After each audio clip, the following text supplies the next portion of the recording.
You're the center of my eye and my mind and my heart. That's beautiful. I mean, Can I borrow that for my vows? Yeah.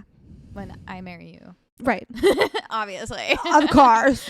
Hi. Hey, Polly's here too. She's like, where's my Girls' mic? room. Girls' room. I was at Coachella this last weekend. Mm-hmm. And I'm so tired. So please bear with me this episode. I'm pretty tapped too. Well, yeah, I can understand that. Look at her. She's head all the way You're back. such a noodle girl. I took a picture of her yesterday that she looks so fucking long in, and I've been looking at it all day and laughing. She looks like 3 times her length. Mr. Liz stretched out Gatsby the other. He's always been a very long cat. Yeah. And he was like, I wonder how long he is. And he fully stretched him out. He is. I need to show you the picture. It looks like he caught a fish. Oh my like God. Holding up a big fish. That is so Such funny. A long ass cat. That would be a really funny dating profile picture. Well, he'll never use it. He'll never use them again. No. Oh yeah. So okay, I was at Coachella this weekend. Yeah. Saw Sabrina Carpenter, Mm-hmm. whom I have talked about in great length on this podcast.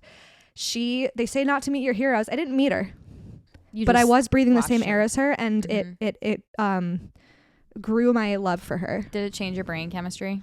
It did. You know what did change my brain chemistry was seeing Gwen Stefani. Wait, she was there? Yeah, no doubt was there. Oh. It was I don't know anything. unfucking believable. She was running across the stage like the whole time and like climbing scaffolding and shit, and then Just a Girl was their last song, and she did push-ups on stage before the song and then just belted it. I'm like, bitch, God has favorites. She had to have done Blow before that. I'm just like, there's no fucking way. Dude, do you know who Lil Uzi Vert is?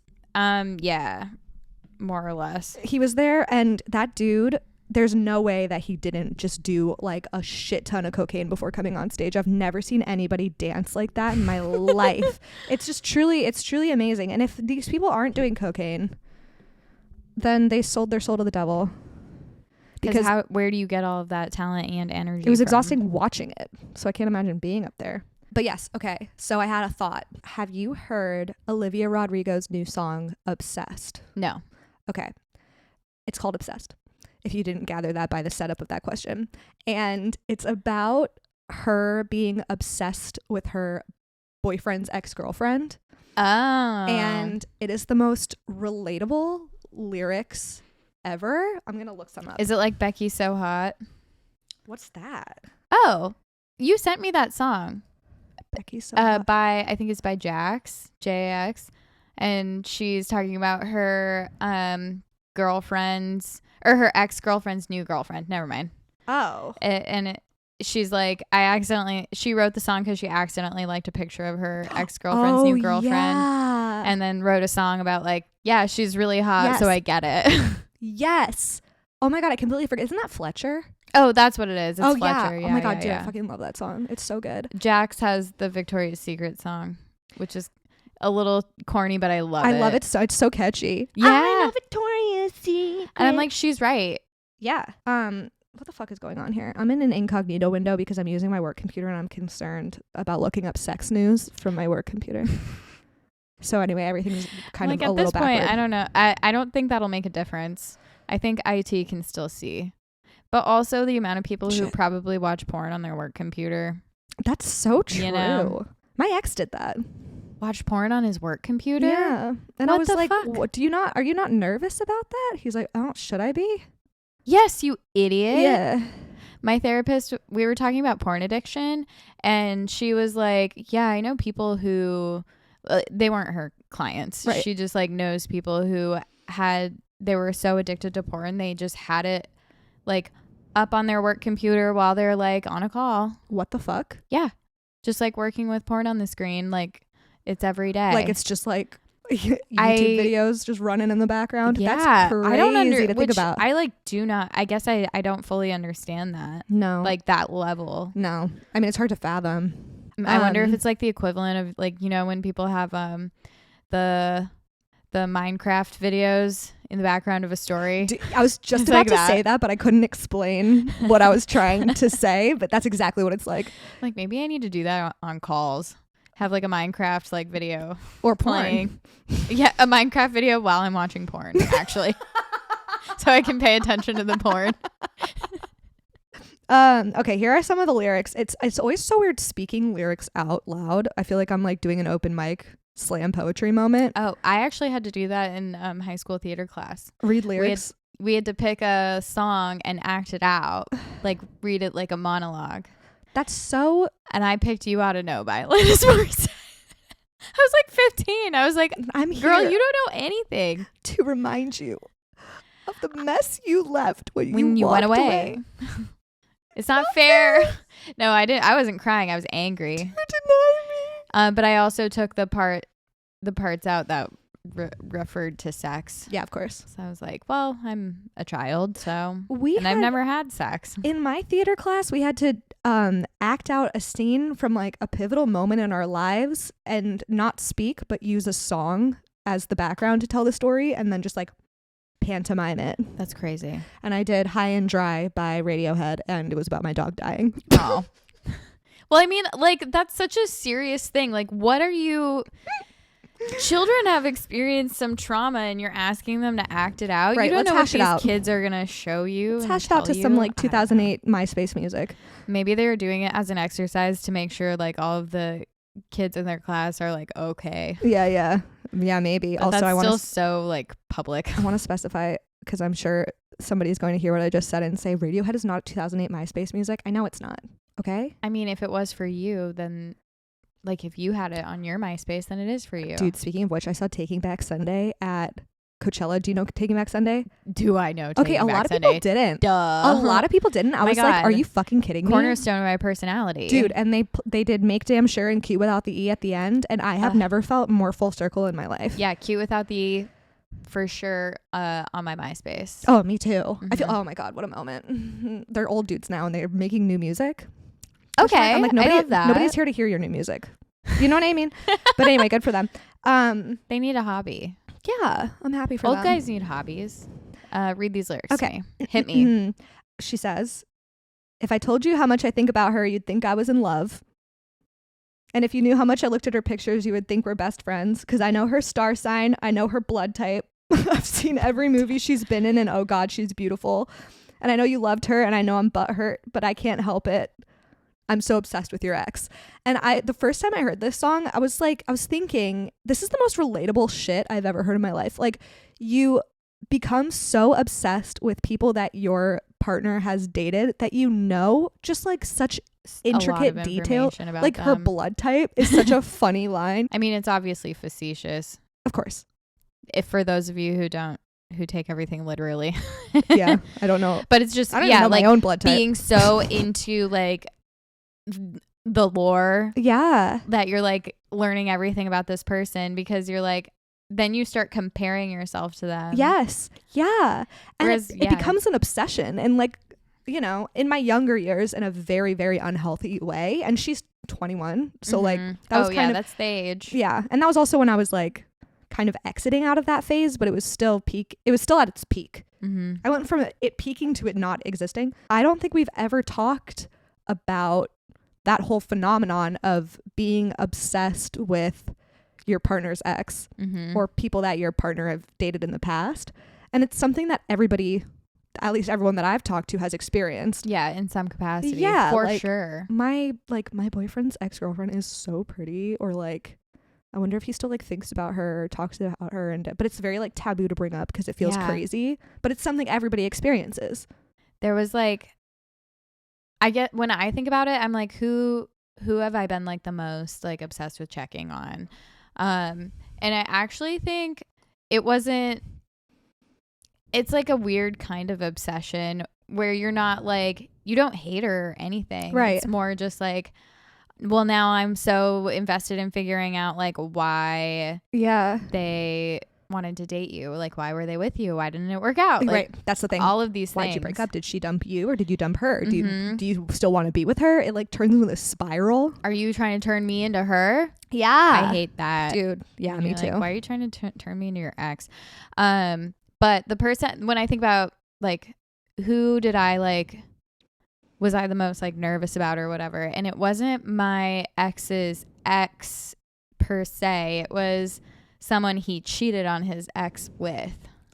Oh. Yeah. And we looked alike. Oh. And I started out by being like, oh my God, yeah, I'm definitely cuter than her. To being like, no, she's like so beautiful. Yeah. Yeah, but she was also kind of unhinged. Oh. But some guys like that, so that doesn't help at all. Oh, he definitely likes that because he needs drama in his life. Yeah, and if he doesn't have it, then he'll create it. Yeah, his mom's dramatic, so. Oh, that tracks. And they really do just want to date their moms at the end of the day. Mm-hmm. You hate to see it. I feel like the people that I was the most obsessed with when I was at my lowest weren't like my ex's exes. It was like girls that I thought my ex would be into, that I would like see around campus, because I would like pick up on him like maybe having a crush on someone, and then every girl that I saw that like was kind of like that, I'd be like, he probably wants to date her. I bet he wants to fuck that girl. Yeah. Or it was like people similar to the people that he cheated on me with, which is fair. But became so obsessed with them. Yeah. And it's such an ugly feeling. And then it's you're so like, draining. what are they doing? Yeah, because you're spending your energy like looking them up from the burner account. Right? Exactly. And then you're like, what are they doing? Yeah. What are they up to? And then it becomes habitual. Yes. I used to actually, now that I think about it, because I've broken these habits, so I like, but it wasn't that long ago. Yeah. Like a couple years ago, I know. I would say there was like people I would just like check on their social media, even though so much time had gone by. Like, I'm not even dating that person anymore. Yeah. But now they're just part of the circuit of people that I'm checking on. Dude, I know. In my search history on my burner, it's all people that I just don't really give a fuck about. But it's like, I'm like, I wonder what they're doing. Do you ever like hate look people up? Like people you don't like? I mean, I don't really not like anyone, which is like such a problem, you know? Because it's like, Amelia, you should really like not like some people. But like, there aren't very many people that I don't like. And the people that I don't like, hate creeping. The people that I hate creep on are like my friends' ex-boyfriends, and they're all private. Yeah, the Instagram. people I hate creep on aren't people that I have a romantic past with, or like they're not part of like any of my partner's pasts. It's one of my old bosses. Oh, yes. I just like, sometimes I'll like, if I want to like feel, you know, sometimes you want to feel like smug, like it's like a combination of like smugness and rage. Yeah. Because that job was so traumatizing. It was my job in Las Vegas. So if anyone I work with in Seattle is listening to this, it was like the last job I had in Las Vegas. And I know she's not listening, but she was like the most traumatizing boss I've ever had in my life. Sometimes I hope that those people are listening. The people that we like really, you're like, this person ruined my life. I want them to know. Listen, sometimes there are people you can't trust just based on their eyebrows. And you know, in the year of like 2020, I mean it's 2024 now, this lady still has tadpole eyebrows. They're tadpoles and they're so far apart. You see, that's the issue with overplucking. They eventually they just never grow back. I think she wants them to look that way. Oh no. And then she has the duck nails. No. She had the duck nails in like 2016. Oh God. Yeah. Anyway, so yeah, I just wanted to talk about that. That's the extent of my thought process. But I was listening in the car on the way home. I'm gonna have to listen on the way home. I think you'll really like it. I love Olivia Rodrigo. Dude, me too. She came out with No Doubt at Coachella. Oh, that's fun. I freaked out. Do you think she crossed paths with Sabrina Carpenter? Certainly she did. That's the beef. Yeah. Yeah. And Joshua Bassett was there. Oh. And so was Taylor Swift. I want to see Kelce. a reunion of the three of them. I know. I want to put them in a room and say, then let's get Andy Cohen out here. Absolutely. To chat with all three of them. Oh my God. And then I want both of the girls to team up and then be like, fuck you. Yeah. Joshua Bassett. I love this. That is I would pay for that. Girls uniting over hating a man is beautiful. It really is. That's girlhood. Only specifically if the man sucks. If he was shitty to both of them. Absolutely. He needs to have deserved it. That is the best sisterhood. Truly. It is. Hating the same dude. Two girls bonding over a man who traumatized them. Yes.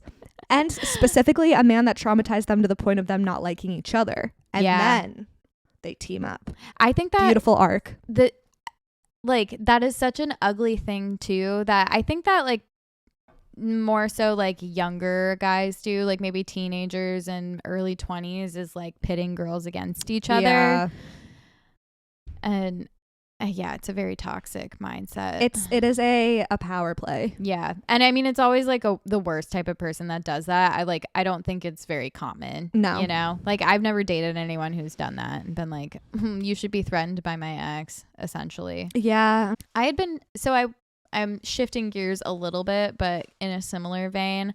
I was hanging out with one of my friends on Friday, and we were talking about one of her friends who like would always like cry to her about her husband, and then she'd like be there to support her, and then she'd be like, I'm gonna leave him, I'm like separating from him, can I stay with you for like a week or something? So she's like providing a lot of emotional support for this person, and then she just like ends up going back to him. Right. And I was thinking about how like I know we all know at least like 2 to 3 women who do that, where like they're always fighting with their partner, and then like you're providing so much emotional support for them, and then they just like go back to them. Yeah. And it's almost like it sucks because you put so much like care and energy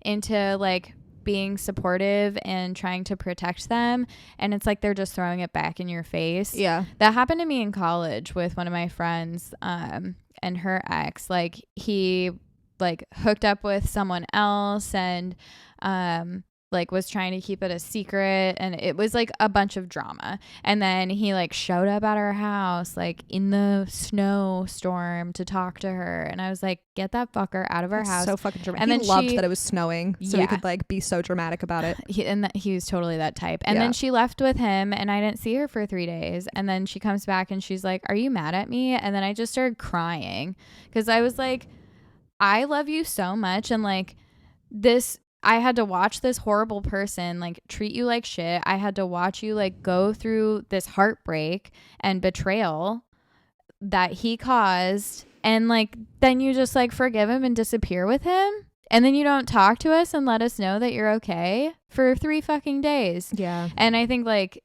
that was like a really important moment for our friendship. But like there's so many girls that I know like who are still in that situation. Oh, yeah. So I've been thinking about it a lot, and like just the older you get, the more you realize like that it's codependency. Oh yeah. And I think also like you start to become addicted to the drama of a relationship like that. Yeah, like the ups and downs, because like the downs make the ups feel so good. Yeah, feel so high. But then like that's literally an abusive relationship. Yeah. And I think that people don't realize, because then like the women will defend it of like, oh, well, I did this too. And my therapist and I have talked about this, where like if you're in like an emotionally abusive relationship or even physically abusive relationship, you are also likely to have those behaviors too. You are also probably being abusive in a way as well. Yeah. And like when I was thinking about my ex, and like it was just, I wouldn't necessarily say it was like emotionally abusive, but it was not good. Yeah. And both of us like I would absolutely participate in like toxic behaviors. I think a lot of people do when they're younger though, because you just like don't know better. You're acting on like the impulse of intense emotions. Well, I explained this to like, I did explain this to my therapist a long time ago, and I probably have talked about it on the podcast before. I felt like I was playing a part. Like I felt like he wanted me to be blowing up or like be yeah, I felt like he like wanted me to do that to show that how much you cared. It's such a weird thing to explain. Like Yeah. I felt like he wanted me, maybe to show that I cared, or I think that's also like part of his enmeshment codependency with his mom. I was gonna say because his mom's so dramatic. Yeah. So I was like, I felt like he just wanted the smoke. Yeah. And then I remember we were having an argument, and I was just sitting there, and I was like, I don't want to be fucking doing this. I almost started laughing. I was like, this is ridiculous. And then that was also pretty close to the end of our relationship. But yeah, I don't know. That was a really bizarre experience. But in relation to this, because this has just like kind of been at the forefront of my mind since that conversation with my friend. And I saw a TikTok of this girl explaining, it's like a stitch with a stitch with a stitch. She was like, I didn't really understand what people meant when they said like settling for a relationship, like when you settle for someone. Yeah. And the way you know that you're not is you don't fight.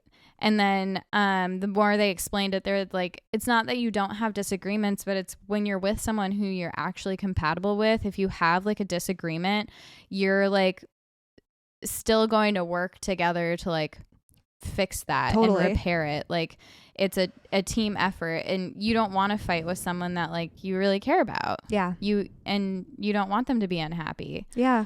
And sure, sometimes you get snippy, but like an actual like issue, you're going to be working together on it. Yeah, even if it's like an argument to begin with. Yeah. Like getting to like okay, now that we're both calmed, like cooled off. Yeah, let's work through this. Yeah, exactly. And I think that like the people's history with like being in relationships where you're like fighting so much and it's so like explosive and like passionate, it makes it feel like if we're not fighting then something's wrong, and it's like that's just not healthy to think about it that way. Yeah because then you're pushing away things that are good because they're not bad. Like that's wild. The girl in the TikTok like explaining this, she was like, yeah, when I broke up with my ex, like we had been together for like 5 years, and she's like, but we fought all the time.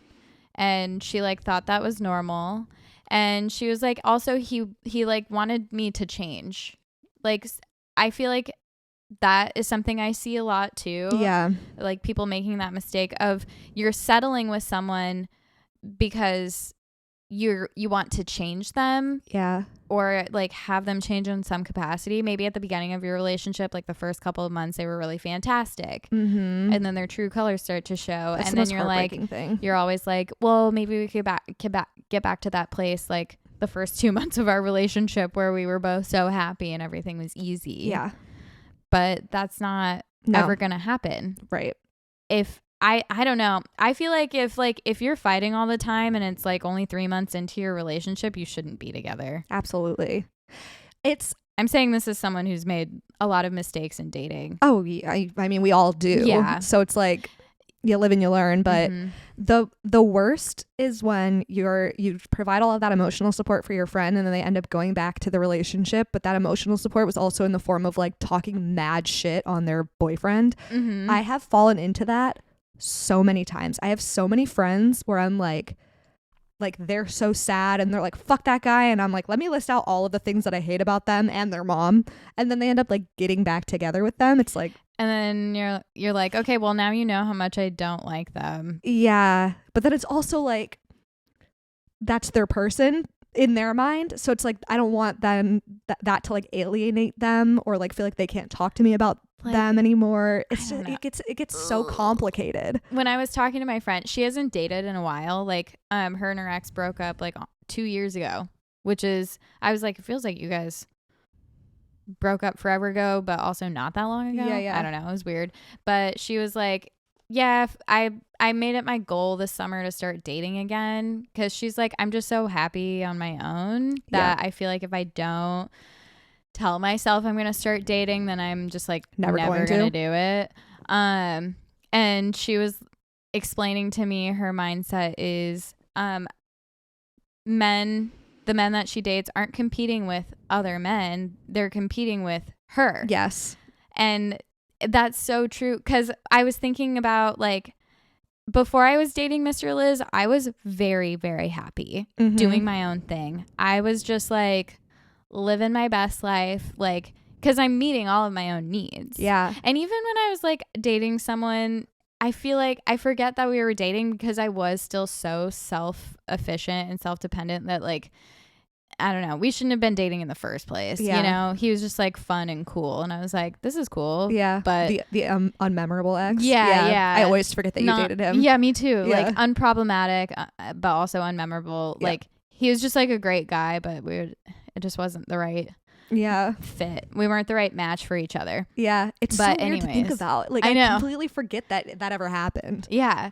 Well, so then I was like, when I was talking to her about that, I was like, yeah, I was really like fucking happy. And then I had also gotten to a point like when I did start dating Mr. Liz, like I had some pretty good boundaries with myself of like, okay, boundaries aren't like, they're not ultimatums with other people. And that is something like people constantly get confused, is like confusing boundaries with being like controlling another person and their behaviors. Like, well, my boundary is that you can't listen to this song because it triggers me. And it's like, actually, a boundary is when I hear this song, I'm going to think about this, or when I hear this song, I'm going to leave the room. Yeah. I had boundaries with myself of like, I don't want to feel a certain way in a relationship. So if I start to feel this way in a relationship, then I'm going to leave the relationship. And that's like the most important piece. I saw someone explaining too, like, I feel like I should stop referencing TikToks and just say them as my own ideas, you know? Because you adopt them, they do become your own ideas. Damn. You know what I mean? Facts. Why are we complicating it?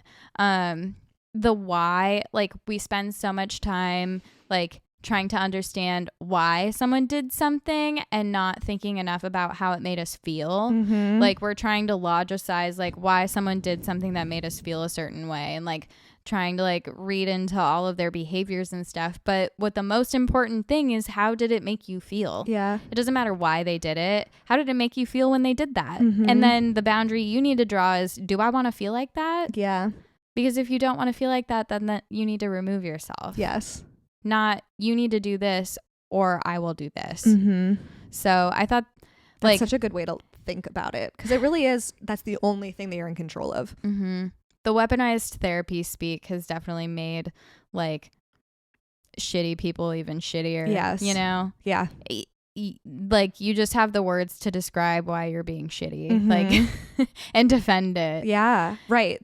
There are words on it, but then they think that like the work stops there. They're like, well, it makes sense. So no, it's like, okay, now you understand it. So now you need to do something about it. You need to change that behavior.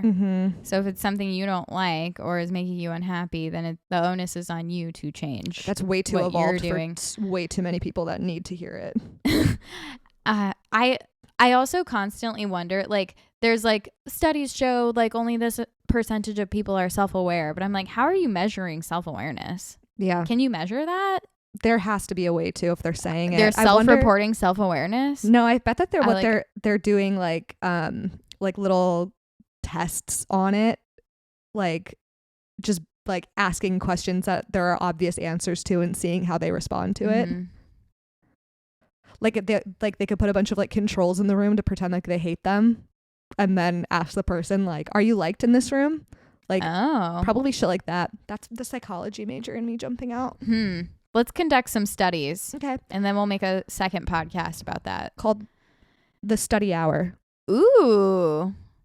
I don't have anything. I'm sorry.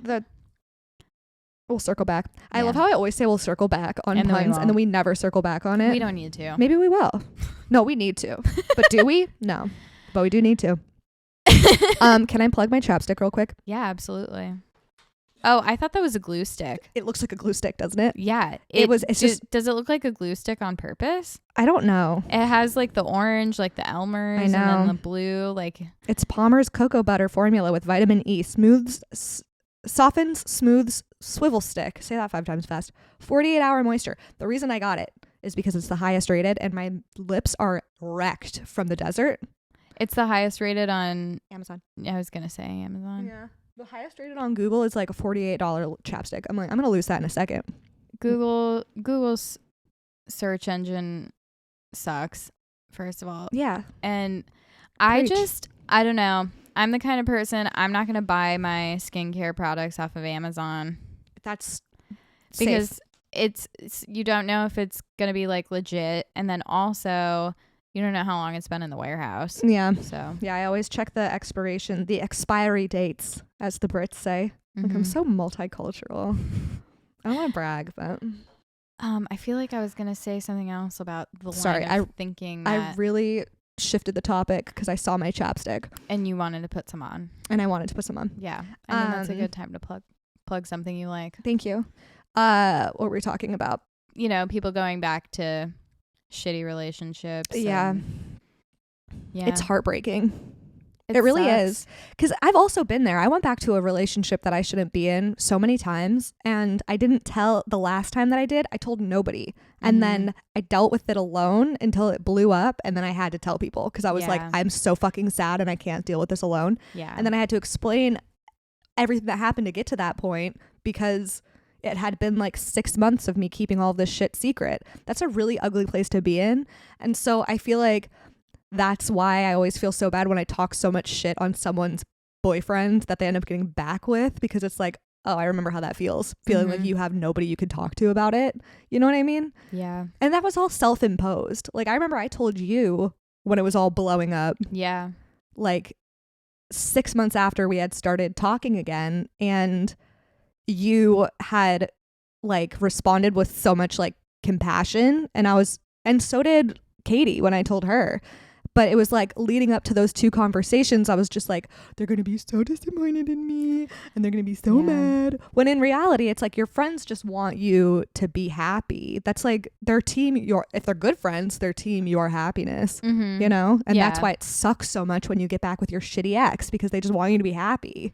And I don't know, it sucks watching someone that you love and care about, like, willingly go back to someone who fucking sucks, and you're like, is this really better? Yeah. Is this better than you being alone? It like, and not even being alone, is this better than you not giving anybody else a chance? Yeah. Like, or just, I don't know, exploring other options. Yeah. I was thinking, I was like, have I ever gone back to anybody? And I definitely have. Like, with my Las Vegas ex, like, we broke up when I moved to Seattle, and then when I went back for Christmas, we like hooked up, and then like we're kind of talking again, but also not. Like, he was very much like using me for whatever he wanted. Like, I don't know. It really sucked. Yeah. And then it turned more into just like he would randomly text me, and I would try to get some kind of closure, and then he would like make it about him being horny and wanting to cheat on his girlfriend. What a stand-up guy. Yeah. It's so fucking gross. Yeah, because I'm like, okay, I guess I did want to get back together over that like Christmas break or whatever. But when I think about it, I didn't really want to get back together. I just like I wanted the safety of a relationship that was familiar. Totally. So I can understand how like some people will go back to a shitty relationship because it's familiar. And I mean, that's also like part of the human condition is absolutely you're going to take something, like you'll continue living an experience that is unfulfilling and maybe even like harmful, because it's familiar to you. Absolutely. It's just more comforting to be with something that's familiar than do something that might be better for you that's unfamiliar. Yeah. I mean, it's the whole like the devil you know versus the devil you don't kind of mindset. It's the momentary discomfort of ending a relationship that's bad for you feels so much worse than the long-term discomfort of being in a relationship that's bad for you. So it's like, well, I want to avoid feeling shitty for like a few weeks because that's just such an immediate pain. It's so hard for our brains to stretch to like, okay, well, when I get on the other side of this, I'm going to feel so much better. Because you like the human experience is to like minimize pain as much as you can. That's a survival instinct. Heartbreak is such a crushing experience. It's too visceral. It's crazy because you feel so alone in it, even though it's such a universal feeling and experience. Yeah. And like, I mean, originally that's why you wanted to start a podcast, is like talking about being heartbroken. Yeah. Because like, I mean, it was so isolating.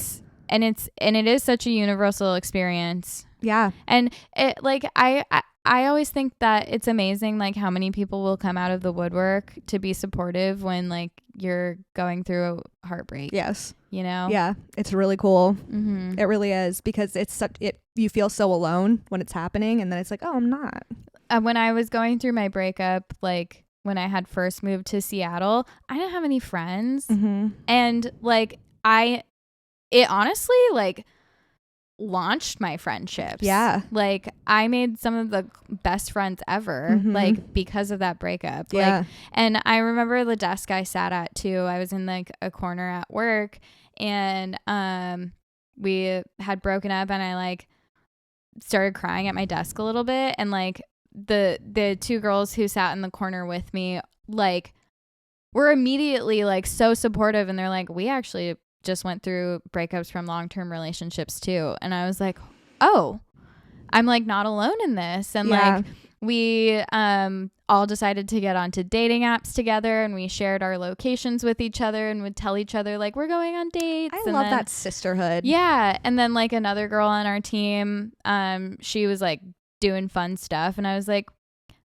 will you invite me to things? Because I, like, need to keep myself busy. Otherwise I'm gonna be, like, sad and distracted, or, like, I'm just gonna be sad and, like, not have anything to do and, like, ruminate on this. Yeah. So, and then she just invited me to everything, and it was fantastic. I know I've said this before, but like the things that I love the most in my life are a result of, like, the most painful breakup ever, Mm-hmm. which is what it sounds like you're saying too. Yeah. It's like, and when you're going Women through are it, so awesome. yeah, You know? yeah, we really are. We're a very like, I didn't even know these women, and they're, like, immediately, like, prepared to be my friend and be supportive. yeah, And, like, you know, yeah, we're communal. yeah. Yeah, I love that. I love women. I love Me female too. support. Well, and I think it was clear that it was one of those breakups that we're not going to get back together. Yeah, And when you know it's, like, an ending like that, it's also a lot easier to be supportive of someone who's like, yep, I'm ending this relationship for good. yeah, Like, it's not, we're not going to get back together. yeah, and it's hard to make that decision for yourself too, yeah. because it is heartbreaking, especially if you're kind of blindsided by a breakup. I shouldn't have been blindsided, but I was a little bit. But I mean, hindsight's in 2020. When you're living it, it's like you're, like, really, like, you're living for the hope of it all, as Taylor Swift, our queen, has said. It really, like, you're hanging off of, like, every positive thing that happens and ignoring the negative things. And then when you get out of it, you look back and you're like, what the fuck was I doing? Most of it was negative. Yeah. So what was I? Well, and you don't realize it until, you know, you've processed way more of it. Like, it takes, like, a little while. But that's also the same function, like, 6 months. of, like, making sure that you don't feel pain. Like, that's another survival instinct of just, like, picking out the best of it. And then it's also, like, when you're looking back on a relationship that was very bad, it's the same thing with, like, looking back with rose-colored glasses and being, like, only remembering the good things. It's like our brains are, like, wired to filter out the bad shit. I don't know. For me, it's more like I couldn't remember any of the good things. It was, like, only the shitty stuff. What a blessing. Well, I remember the things that are, like, traumatizing. Yeah. Well, like, those things stand out to you, you know? Yeah. I mean, I wish that the things, like, when I was healing from my breakup, I really, really wanted the bad shit to be more pronounced than they were, because I would have to, like, look back on, like, old texts that I sent to be like, oh yeah, this was really fucked up. Yeah. You know, because I looked back on it, like, I miss it, because, like, you miss the comfort, like we're saying, you miss the comfort of it and the familiarity of it, and you, like, become nostalgic for, like, the time in your life rather than the relationship. But the relationship is such a huge piece of it that you tie the relationship to be, like, you being nostalgic about the relationship. You, like, hear songs that remind you of it. You, like, that's so true. Smell smells that remind you of it, but it's the time of your life. It's not the relationship that you miss. Yeah. Like, I really, for a while, really, really missed my early 20s, and I was conflating that with missing my ex. And, like, looking back on it, it's just like, oh no, it was just, like, he was such a prominent piece of it. But yeah. And then you're like, oh, my early 20s were so great because I didn't have any real responsibilities. Yeah.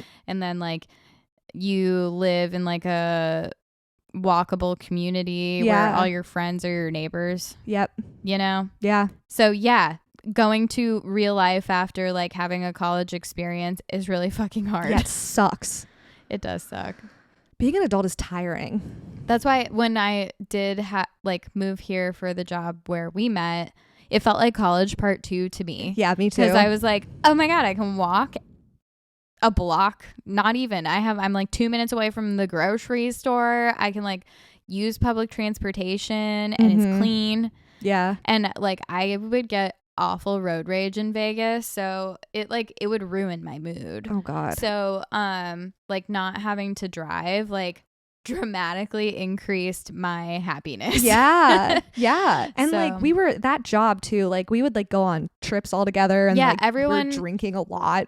I mean, yeah, we did drink. A lot. Anytime I hang out with our old coworkers, I am hungover the next day. Yeah, I have to like tell myself not to drink because like it really there's something about that group of people that just makes you want to you're just, well, they're all fun, so and they you're also like, are all I want to forcing keep shots. drinking. Yeah. You're like, why not? Yeah, sure. Let's reminisce. I don't have anything important to do. Yeah. I have a lot of important Start drinking at like 3 p.m. in the office. Oh my God, it was the best. Crack a beer. It was so fun. People would have like handles in their drawers. That was one person. Yeah. It was only one person. Yeah. And it's True. because she's particular about her vodka. And she should be. And I love that for her. I love that she knows what she likes. I lived too much of my life thinking that Tito's was like top shelf. And I was embarrassing about it. Isn't it pretty good though? It's Tito's fine. But Tito's it's like is one of the better options. it's a very stable, secure option. But it's not like how I was treating it. Yeah. I would be like, they'd be That's like, what kind fair. of vodka do you want? I'd be like, let's do Tito's. Tito's. I'm feeling like You were fancy acting today. like Grey Goose. Exactly. Like, They come out shining a light under your bottle of Tito's. yeah, they have my name on a board. Yeah. We'll get Grey Goose. Yeah. Bring out the Tito's. Bring out the Tito's handmade vodka. And I mean, I guess like because in your early 20s, you're like you're drinking Smirnoff. Yeah. And Smirnoff And Burnett's. Smirnoff is what you're drinking at like 21. That's nicer than what you were drinking when you couldn't legally drink, which Yes. was whatever was in the plastic bottle. Oh my God. Yeah. Burnett's that was Svedka. like sitting out in the sun all day. We didn't have that. We had Pop Off. Oh my God. Pop Off and something else. These like Russian names for these vodka brands. What does my brother drink? Svedka. Yeah, Svedka's No. nasty. Svedka. Is it Svedka? I think that's Swedish. No. What does he drink? Svedka is in Stoli. a blue glass bottle. Yeah, Stoli is nasty. He loves Stoli. Stoli on the rocks. Sometimes Stoli without anything in it. Mm-hmm. Dude, drinking vodka on its own is wild. Yeah, it's a move. And sipping it. Yep. I've only done that once, and it was in Skagway, Alaska. Skagway sounds like a derogatory term for like it's teeny like tiny, the red light district. itty bitty, and like I went on this Alaskan cruise, and I'm a big cruise hater. Cruises are full of like the oldest people ever. And like norovirus. No shade. Yes. I got norovirus on the very first cruise I went on. I was like 13. So that was a terrible first experience. God. So then my second cruise was this, or I guess it was my third cruise. My third cruise was this Alaska cruise with my grandparents and my parents and my brother. And my brother and I are like the only like young people that aren't children on this whole cruise.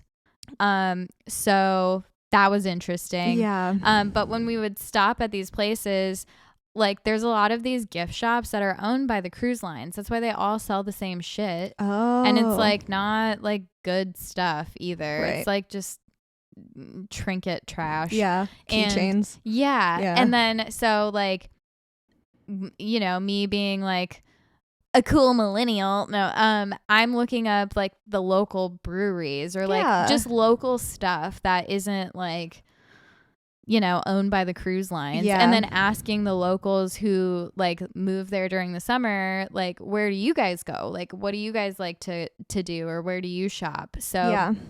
I was looking up like, just like local things. And there was a guy who had a distillery, and it was like it was a really good distillery. That's So so my fun. brother and I walked there while like, my parents and my grandparents are like we're tired. We're going to go back to the cruise ship. And then I'm like, I'm going to go to this distillery with my brother. I mean, that's a cool thing to do. Like kind of live like a local. I don't know. That's the best way to see a place.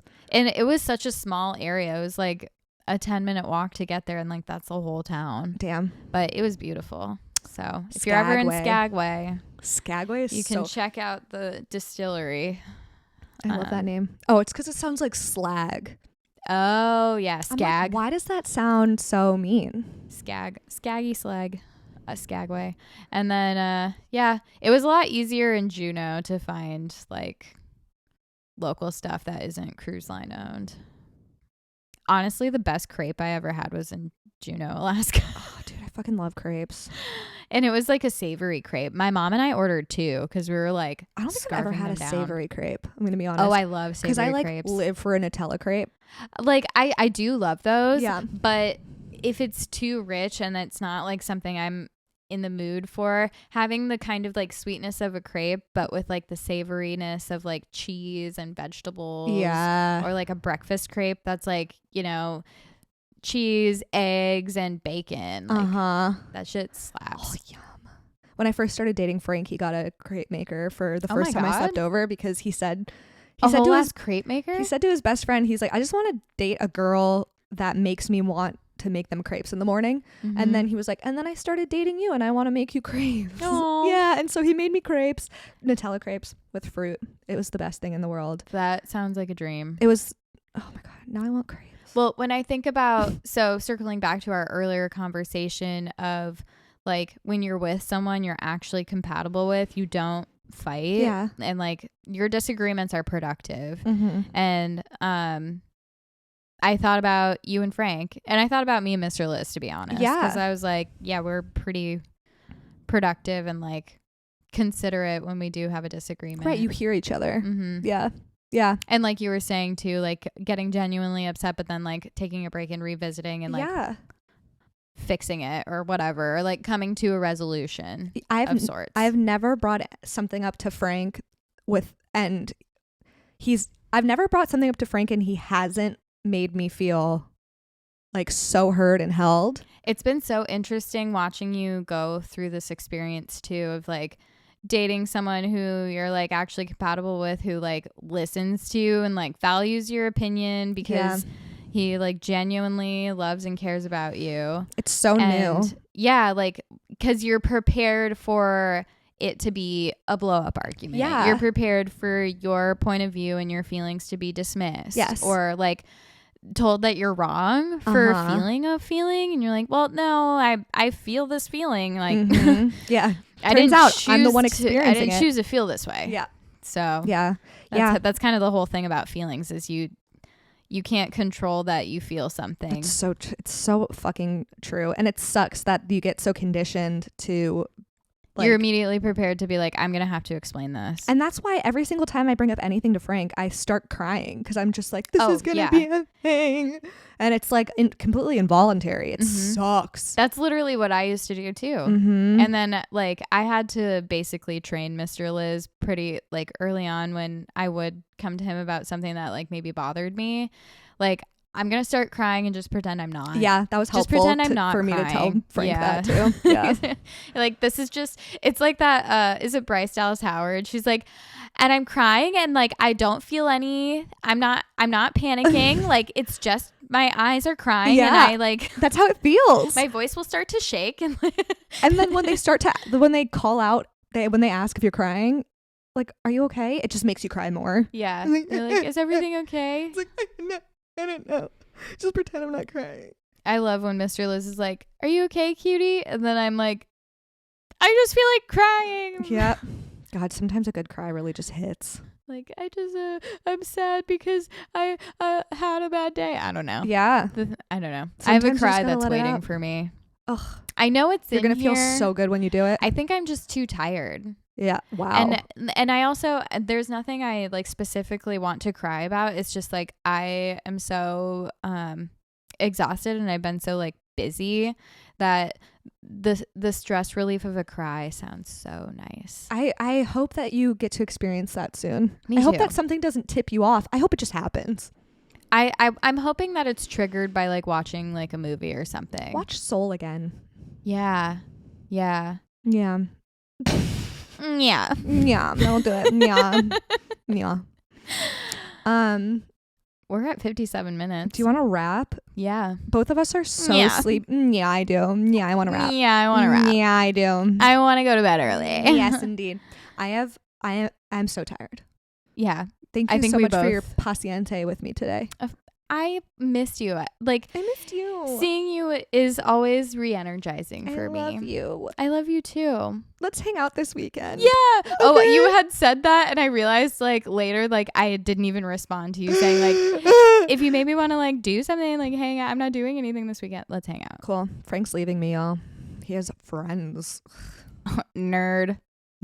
What kind of loser has friends? Dork. Yeah. You don't need friends when you have a girlfriend. Right. Who do you know besides me? I'm waiting for an answer. Like, even though we live together and I see you all the time. Yeah.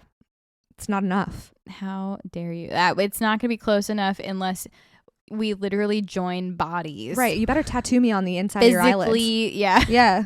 We physically become one. Yeah. We morph into each other like an amoeba. That's the only way we'll be close enough. Right. And even then, that's how I feel sometimes when I'm holding my cats. I'm like, I wish that I could absorb you. That's how much I love you. I totally feel that. Like, this is how Polly's feeling with you right now. She's like, I just want to be a part of I feel the same way. Oh, Auntie Liz. It's such a good feeling. Like, especially with a pet. Like, you love them so much and you're snuggling with them and you're like, I could just eat you right up. Yeah. That was the first time I've ever felt cuteness aggression. Is with my cats. I understand that they're so fucking cute. Meows can feel when I'm about to enter that zone, and she leaves. She's like, all right. She's like, I feel the energy in here shifting and I don't like it. Also, I was going to ask ChatGPT. Mr. Liz, I was like, what should we talk about today, Mr. Liz? And then he was like, I'm going to ask ChatGPT to write a script. I'll have to send it to you. Is it good? Yeah, he gave the prompt. It was like two white women, white upper class or upper middle class women, left leaning with a podcast about sex and dating, and it was so fucking funny. Oh my god, I'm so excited to read that. Cliche and annoying, and I was like, yeah, that probably is what we sound like. I would love to record that one day, maybe next week. I'll have him send it, and then we could do it back and forth. We'll do a bit. Yeah, he was like, do you want to be host 1 or host 2? And I was like, I'll be host 1. And it was literally like exactly if I would have picked host having 2. A conversation. That's so funny. Oh, that's hilarious. Okay, I asked ChatGPT to pick a genre of music for our outro. It's kind of like from a hat. Okay, yeah, but it's not. It's from a chat. Chat from a hat. Oh my god. And he picked jazz. Jazz? Yeah. Boo ba da ba ba. Skiddly deep beep. We love you. Doodly children. I don't know why this turned into. Bop bop. You gotta scat. No. It turned into West Side Story. And suddenly a phrase. Okay. You have to snap when you do scatting. It's true. I actually don't know. I don't want to do jazz a disservice. I feel it. I thought we just did it. Okay. That was enough for me. Cool. Well, great. I hope you liked it. On that note, all of you guys should watch the scat skit by Key and Peele. Oh my god. It's one of my favorites. Oh, it's so fucking good. Skiddly doobly baby penis. That was good. Okay, bye. Bye.